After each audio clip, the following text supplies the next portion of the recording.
ওকে, আজকে আমরা দেখবো সিপ্যানেল এর ফাইল ম্যানেজার কিভাবে কাজ করে। সো আমি সিপ্যানেলে আসি। সিপ্যানেল আসলে একটা হোস্টিং যেখানে আসলে কিছু স্পেস লোকেট করা থাকে। তো এই স্পেসে আমরা যখন কোনো একটা ওয়েবসাইট তৈরি করতে যাই তখন আমাদের ফাইল ম্যানেজার অপশনটা ব্যবহার করতে হয়।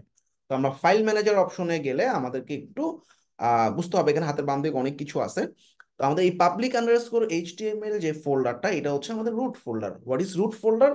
অর্থাৎ এই যে freelancerporlog.com, এই যে ডোমেইনটা, এই ডোমেইনে ঢোকার সাথে সাথে একটা ওয়েবসাইট আমি দেখতে চাচ্ছি, তাহলে আমাকে এই পাবলিক আন্ডারস্কোর এইচটিএমএল এ আমার ওয়েবসাইটের কোডিং অথবা ওয়ার্ডপ্রেস হইলে ওয়ার্ডপ্রেসের ফাইলগুলো রাখতে হবে।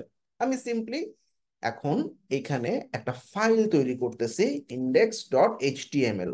এটা index.html হতে পারে, index.php হতে পারে। তো index.html একটা ফাইল আছে এবং সেই ফাইলটাকে আমি এডিট বাটনে ক্লিক করলাম। এডিট বাটনে ক্লিক করে আমি একটা লেখা দিচ্ছি, সিম্পল। এখানে প্রচুর এইচটিএমএল কোড থাকতে পারে। তো ধরা যাক আমি একটা লেখা দিচ্ছি যে একটা H1 ট্যাগ নিচ্ছি, আই এম মিনহাজ, লিখলাম, সেভ করলাম। তো এখন আমি আমার এই ওয়েবসাইটটা যদি ভিজিট করি, আমি উপরে দেখতে পাচ্ছি আই এম মিনহাজ লেখাটা দেখা যাচ্ছে, এবং এটা শুধুমাত্র এইচটিএমএল। সো আমি যদি এখানে কিছু সিএসএস অ্যাড করতে চাই, সে আমি এখানে কিছু সিএসএস অ্যাড করব স্টাইল ট্যাগের। স্টাইলের ভিতরে আমি এখানে যে H1 ট্যাগটা আছে, এই H1 ট্যাগে আমি কিছু কোড বসাবো, যেমন আমি কালার দিব এই লেখাটার, কালার দিলাম রেড, সেভ চেঞ্জেস। এইবার আমি ওয়েবসাইটটা যদি রিলোড দিই, আমি দেখতেছি আমাদের ওয়েবসাইটের কালার, ওয়েবসাইটে লেখার যে কালারটা আছে এটা লাল হয়ে যাচ্ছে। এর পাশাপাশি আমি চাচ্ছি একটু ফন্ট সাইজটা বড় হোক, ফন্ট সাইজ 50 পিক্সেল।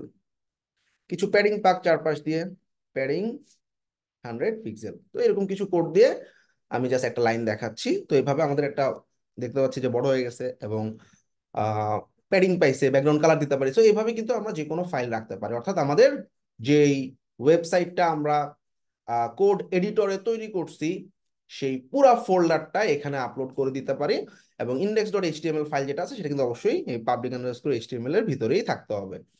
তারপরে আমি আমাদের ওয়েবসাইটটা দেখতে পাবো। তাহলে ফাইল ম্যানেজারে আমরা যখন কোনো ওয়ার্ডপ্রেস ইনস্টল করি, ওয়ার্ডপ্রেসের ফাইলগুলোও কিন্তু আমাদের এই ফাইল ম্যানেজারের ভিতরে চলে আসে।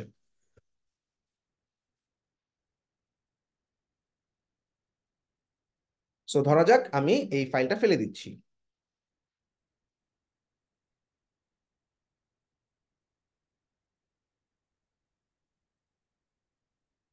তো আমি যদি ওয়ার্ডপ্রেস ইনস্টল করতে যাই, আমি এটা পরে আরো ডিটেলে দেখাবো, আপাতত জাস্ট বুঝাচ্ছি। আমি অটোমেটিক একটা স্ক্রিপ্টের মাধ্যমে ওয়ার্ডপ্রেস ইনস্টল করব।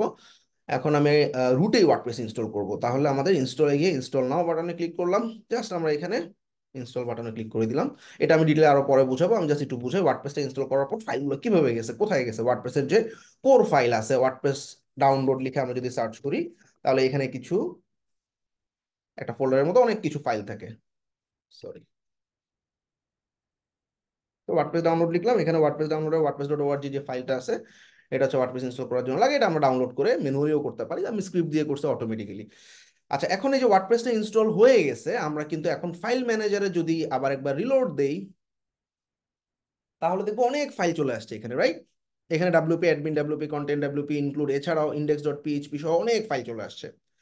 এবার ওয়েবসাইটটাকে যদি রিলোড দিই, আমি দেখবো আমাদের বাই ডিফল্ট ওয়ার্ডপ্রেসের একটা থিম থাকে, সেই থিম থেকে একটা ওয়েবসাইটের ডিজাইন দেখা যাচ্ছে এখানে রেডি করা, এবং এটা আমি কাস্টমাইজ করতে পারি ওয়ার্ডপ্রেস দিয়ে।